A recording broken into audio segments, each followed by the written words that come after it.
आज Seth Kesarimal Porwal college of arts commerce and science Kamptee इथल्या सूक्ष्मजीवशास्त्र विभागातर्फे विद्यार्थ्यांचं युनिट ओपन होत आहे आणि बरेचशा विद्यार्थ्यांनी या युनिटमध्ये सहभाग घेतला आहे आणि त्याचं उद्घाटन आजच्या दिवशी हे महाविद्यालय करत आहे. खरोखर मला आनंद होतो आहे की याच विद्यार्थ्यातून भविष्यामध्ये अब्दुल कलाम निर्माण होणार आहेत व मोठाले वैज्ञानिक निर्माण होणार आहेत. आणि यांना प्रोत्साहन देणं, यांना प्लॅटफॉर्म उपलब्ध करून देणं हे आम्हा प्राध्यापकांचं काम आहे. आणि म्हणूनच मला आनंद वाटतो की या महाविद्यालयाचे सर्व प्राध्यापक, त्यातल्या त्यात कोंबे सर माझ्या नेहमी टचमध्ये होते, मला रेग्युलर फोन करत होते. त्यांच्याबरोबर त्यांच्या महाविद्यालयातले सर्व प्राध्यापक आणि प्राचार्य तसंच संस्थाचालक यांचे मी मनापासून आभार मानतो.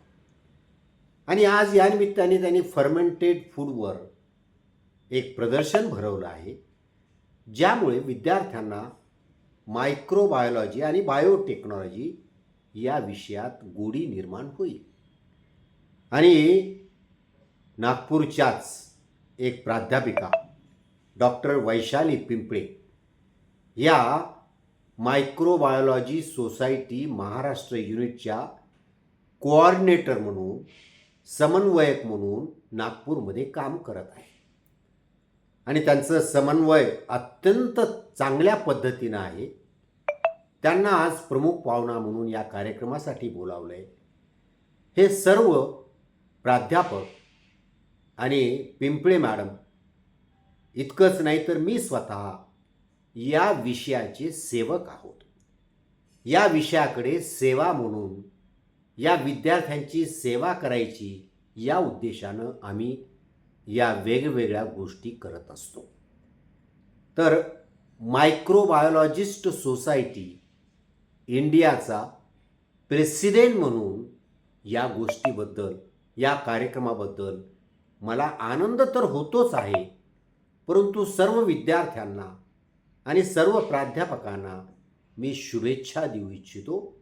आणि आज पुन्हा सांगू इच्छितो, खात्री देऊ इच्छितो की आपण ज्या ज्या ॲक्टिव्हिटी घेताल, जे जे कार्यक्रम आयोजित करताल, त्याला मॉरली तर आहेच, पण आर्थिकदृष्ट्या देखील जी मदत करता येईल ती आम्ही सोसायटीतर्फे करतो. आजच्या या कार्यक्रमाला पुन्हा एक वार तुम्हाला शुभेच्छा.